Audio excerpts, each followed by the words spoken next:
ইরানের নতুন সর্বোচ্চ নেতাকে নিয়ে ট্রাম্পের প্রতিক্রিয়া। ইরানের বিরুদ্ধে গুরুতর অভিযোগ আনল সৌদি। ইরানের নতুন সর্বোচ্চ নেতাকে সমর্থন জানালেন পুতিন। যুদ্ধবন্ধে মধ্যপ্রাচ্য সফরে চীনের বিশেষ দূত।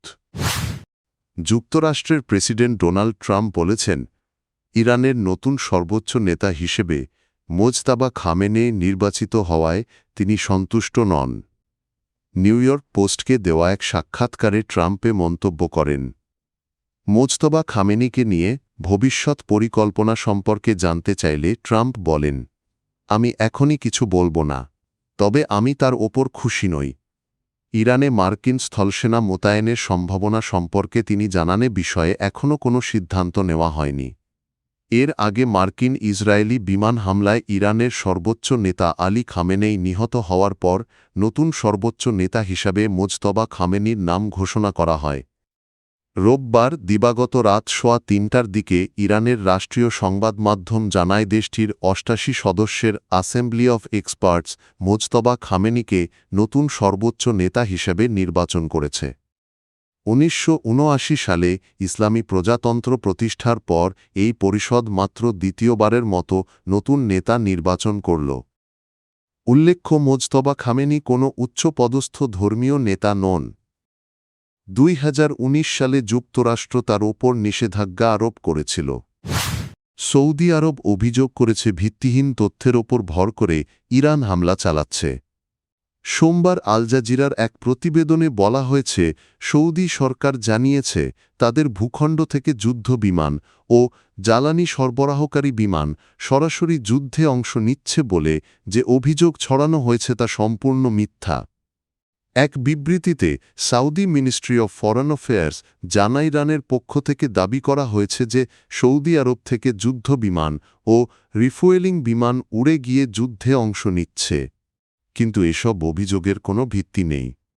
সৌদি সরকার বলেছে তাদের আকাশে যে বিমানগুলো টহল দিচ্ছে সেগুলো শুধুমাত্র প্রতিরক্ষামূলক উদ্দেশ্যে মোতায়েন করা হয়েছে। এর আগে ইরানের প্রেসিডেন্ট মাসুদ পেজেশকিয়ান উপসাগরীয় আরব দেশগুলোর কাছে দুঃখ প্রকাশ করে বলেন, যদি ওই দেশগুলো থেকে ইরানের বিরুদ্ধে কোনো হামলা না হয় তাহলে তেহরানও প্রতিবেশী দেশগুলোর ওপর হামলা চালাবে না। তবে সৌদি আরবিয়া বলছে ইরানের সেই বক্তব্য বাস্তবে প্রতিফলিত হয়নি, বরং একই ধরনের অভিযোগ তুলে ইরান হামলা চালিয়ে যাচ্ছে। সৌদি পররাষ্ট্র মন্ত্রণালয় আরও সতর্ক করে জানিয়েছে, ইরানের অব্যাহত হামলা মধ্যপ্রাচ্যের পরিস্থিতিকে আরও উত্তেজনাপূর্ণ করে তুলছে এবং এতে দুই দেশের সম্পর্ক গুরুতর প্রভাবের মুখে পড়তে পারে। রাশিয়ার প্রেসিডেন্ট ভ্লাদিমির পুতিন ইরানের নতুন সর্বোচ্চ নেতা মোজতাবা খামেনেইকে অটল সমর্থনের প্রতিশ্রুতি দিয়েছেন। মোজতাবা খামেনিকে পাঠানো এক বার্তায় পুতিন বলেন, রাশিয়া তেহরানের প্রতি তার দৃঢ় সমর্থন ও ইরানের জনগণের সঙ্গে সংহতি পুনর্ব্যক্ত করছে। তিনি আরও বলেন, রাশিয়া অতীতেও ইরানের নির্ভরযোগ্য অংশীদার ছিল এবং ভবিষ্যতেও সেই সম্পর্ক বজায় থাকবে। পুতিন উল্লেখ করেন, এমন এক সময় মোজতবা খামেনি এই দায়িত্ব গ্রহণ করেছেন যখন ইরান সশস্ত্র আগ্রাসনের মুখোমুখি। তাই এই পদে দায়িত্ব পালন করতে সাহস ও নিষ্ঠা প্রয়োজন।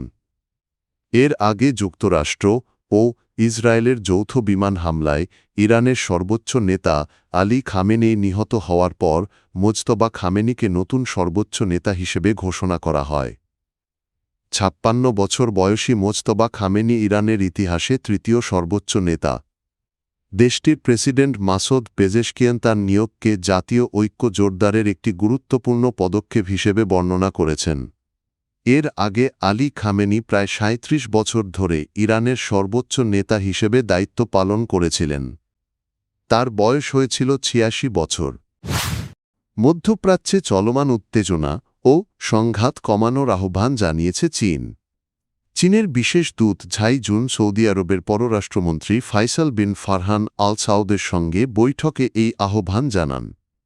সোমবার প্রকাশিত এক প্রতিবেদনে জানানো হয়, বৈঠকে ঝাই জুন বলেন, বর্তমান পরিস্থিতি নিয়ে চীন গভীরভাবে উদ্বিগ্ন। তিনি সব পক্ষকে অবিলম্বে সামরিক অভিযান বন্ধ করার আহ্বান জানান। তিনি বলেন, উত্তেজনা আরও বাড়তে না দিয়ে দ্রুত সামরিক কার্যক্রম বন্ধ করা জরুরি। এতে আঞ্চলিক দেশগুলোর জনগণের ক্ষতি কমানো সম্ভব হবে। চীনের এই বিশেষ দূত আরও বলেন, উপসাগরীয় দেশগুলোর সার্বভৌমত্ব, নিরাপত্তা ও আঞ্চলিক অখণ্ডতা অবশ্যই সম্মান করতে হবে। পাশাপাশি বেসামরিক মানুষ বা সামরিক নয় এমন স্থাপনায় যে কোনো হামলার নিন্দা জানান তিনি। এ সময় তিনি গালফ কোঅপারেশন কাউন্সিলের মহাসচিব জেশেম মোহাম্মদ আল বুদাইবিয়ের সঙ্গেও বৈঠক করেন। সেখানে তিনি যত দ্রুত সম্ভব আলোচনার পথে ফিরে আসার আহ্বান জানান। চীন বলেছে, সংঘাত বন্ধ ও শান্তি প্রতিষ্ঠায় তারা গঠনমূলক ভূমিকা রাখতে প্রস্তুত। এর আগে চীনের পররাষ্ট্রমন্ত্রী ওয়াং ওয়াই বলেন, এই যুদ্ধ কখনোই হওয়া উচিত ছিল না এবং দ্রুত যুদ্ধ বন্ধ হওয়া প্রয়োজন।